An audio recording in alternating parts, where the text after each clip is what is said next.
Chapter 4. We start on the journey. You see, the whole island is composed of volcanoes, said the professor, and remarked carefully that they all bear the name of Jökull.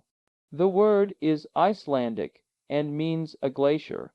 In most of the lofty mountains of that region, the volcanic eruptions come forth from ice-bound caverns.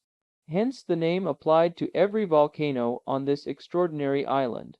But what does this word Sneffels mean? To this question I expected no rational answer. I was mistaken. Follow my finger to the western coast of Iceland. There you see Reykjavik, its capital. Follow the direction of one of its innumerable fjords or arms of the sea, and what do you see below the 65th degree of latitude? A peninsula very like a thigh bone in shape, and in the center of it a mountain. Well, that's Sneffels. I had nothing to say.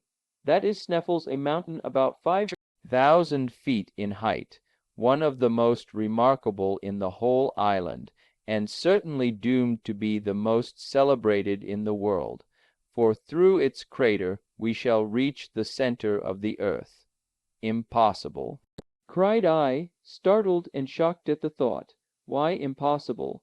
Said Professor Hardwigg in his severest tones. Because its crater is choked with lava, by burning rocks, by infinite dangers. But if it be extinct, that would make a difference. Of course it would.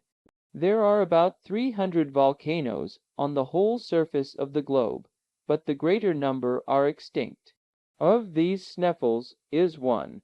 No eruption has occurred since 1219. In fact, it has ceased to be a volcano at all. After this, what more could I say?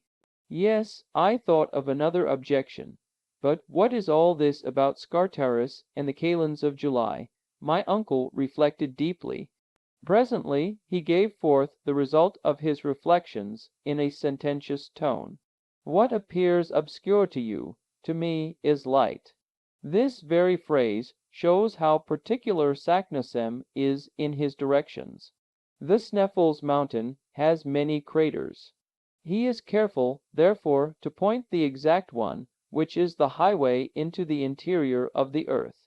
He lets us know, for this purpose, that about the end of the month of June, the shadow of Mount Scartaris falls upon the one crater. There can be no doubt about the matter. My uncle had an answer for everything. I accept all your explanations, I said, and Saknussemm is right. He found out the entrance to the bowels of the earth. He has indicated correctly, but that he or anyone else ever followed up the discovery is madness to suppose. Why so, young man? All scientific teaching, theoretical and practical, shows it to be impossible. I care nothing for theories, retorted my uncle. But is it not well known that heat increases 1 degree for every 70 feet you descend into the earth? Which gives a fine idea of the central heat. All the matters which compose the globe are in a state of incandescence.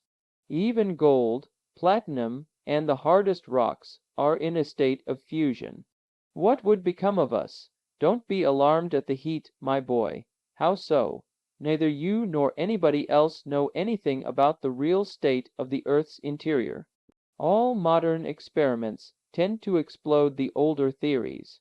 Were any such heat to exist, the upper crust of the earth would be shattered to atoms, and the world would be at an end. A long, learned, and not uninteresting discussion followed, which ended in this wise. I do not believe in the dangers and difficulties which you, Henry, seem to multiply. And the only way to learn is, like Arne Saknussemm, to go and see. Well, cried I, overcome at last, let us go and see. Though how we can do that in the dark is another mystery. Fear nothing. We shall overcome these, and many other difficulties. Besides, as we approach the center, I expect to find it luminous. Nothing is impossible. And now that we have come to a thorough understanding, not a word to any living soul. Our success depends on secrecy and dispatch. Thus ended our memorable conference, which roused a perfect fever in me. Leaving my uncle, I went forth like one possessed. Reaching the banks of the Elbe, I began to think, was all I had heard really and truly possible? Was my uncle in his sober senses, and could the interior of the earth be reached? Was I the victim of a madman, or was he a discoverer of rare courage and grandeur of conception? To a certain extent I was anxious to be off. I was afraid my enthusiasm would cool. I determined to pack up at once. At the end of an hour, however, on my way home, I found that my feelings had very much changed. "I'm all abroad," I cried. "'Tis a nightmare, I must have dreamed it."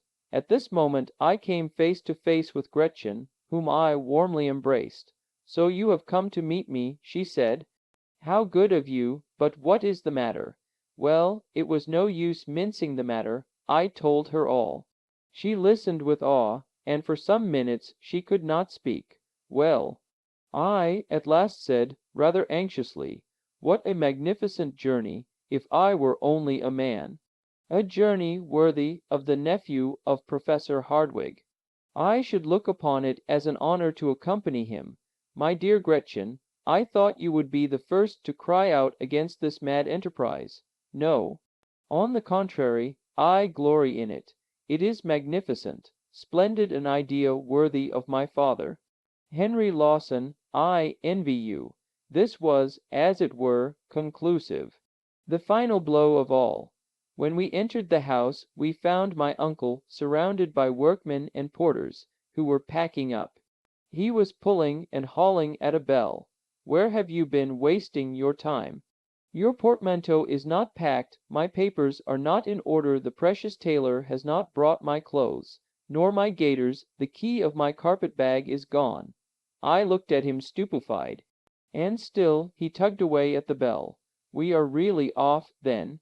I said, "Yes, of course, and yet you go out for a stroll, unfortunate boy. And when do we go?" "The day after tomorrow at daybreak." I heard no more, but darted off to my little bedchamber and locked myself in. There was no doubt about it now. My uncle had been hard at work all the afternoon. The garden was full of ropes, rope ladders, torches, gourds, iron clamps, crowbars, alpenstocks, and pickaxes enough to load 10 men. I passed a terrible night. I was called early the next day to learn that the resolution of my uncle was unchanged and irrevocable. I also found my cousin, an affianced wife, as warm on the subject as was her father. Next day, at 5 o'clock in the morning, the post-chaise was at the door. Gretchen and the old cook received the keys of the house, and, scarcely pausing to wish anyone good-bye, we started on our adventurous journey into the center of the earth.